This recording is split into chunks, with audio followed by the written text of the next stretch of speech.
I'm going to take a few moments to introduce you to the course Blackboard site and walk you through how to use it.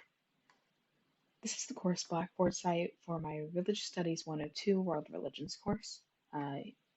This is the same setup that you'll see in the Religious Studies 100 and Religious Studies 101 New Testament and then the Hebrew Scriptures Old Testament courses. So if you're in either of those courses, the only difference is that you don't have a blog in those, but everything else will look the same. So when you come to the homepage for the World Religions course and for any of the courses, you'll see the announcements. Here you can find the announcement, which usually has links to information that you need.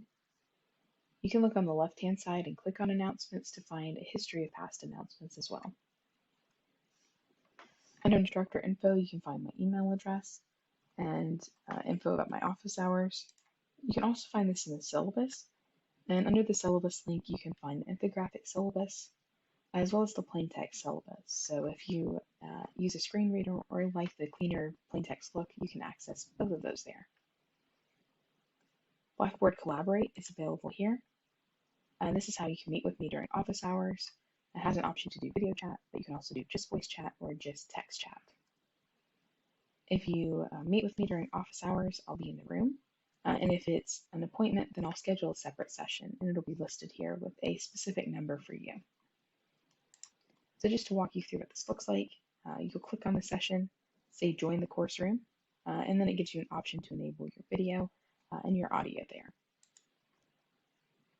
You can find some various tools here for Blackboard, including the Grade Center, the ITS Service Desk, WK Library website, and the Student Resource Portal. And all of these are standard to Blackboard.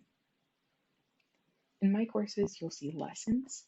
So if you click on the Lessons tab, it will list all of the lessons that have been available. So if you want to navigate back to a previous lesson, you can do it that way, or you can find the lessons listed here.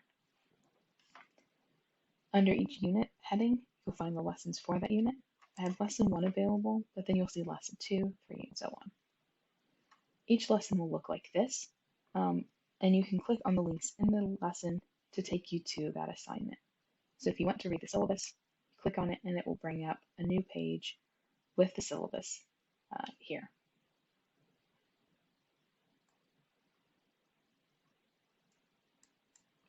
You can also click on the link to the Introduction to Religious Studies video, which will take you to the YouTube site for the course and that specific video.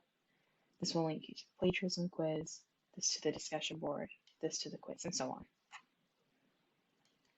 You can find the guidelines to the course here.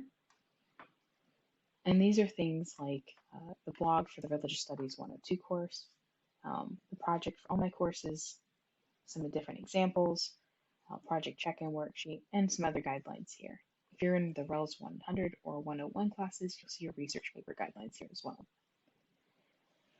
You can access the guidelines and as well as the rubric, which is how I grade your assignments in the course. Any readings and handouts that you need are under this tab. If the thing is underlined, this means that it is an assignment that you can turn in. So you click on it and it gives you an opportunity to upload the assignment and attach the files.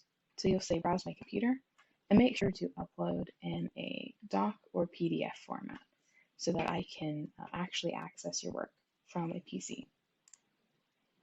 And then you'll click submit when you're submitting that assignment. You can find the PDFs for readings in the course here. And if you go over to the blog and discussions, this is where you'll be able to navigate the different discussion boards and blog for the course. So if you're in the 102 course, you can find the blog here.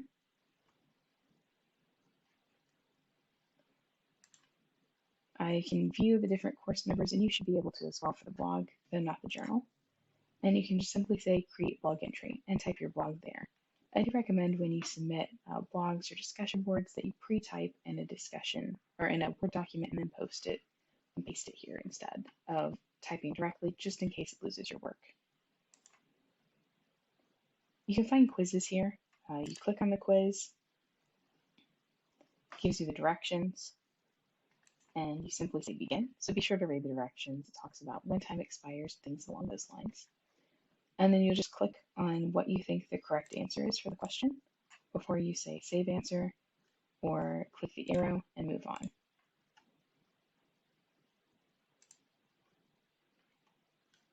And finally, you'll find the journal here. Again, I would recommend typing this in a Word document and then copying and pasting to the submission text. This is something that only you and I will be able to see, so not other students in the course. And you'll simply say create journal entry like you do with the blog and post that here. Again, under tools is where you'll be able to find grades. So you can click on my grades and access that information there. If you have any difficulty using Blackboard, feel free to contact me or the IT service desk. If it's something that seems to be a technology issue, like you accessing it at all, rather than something that's a link or something along those lines, then contact IT. And if it seems to be a module that's just not posted or a link that's not working, then let me know and I can try to fix that. I hope that this helps as you get started with this online course, and please feel free to reach out if you have any questions.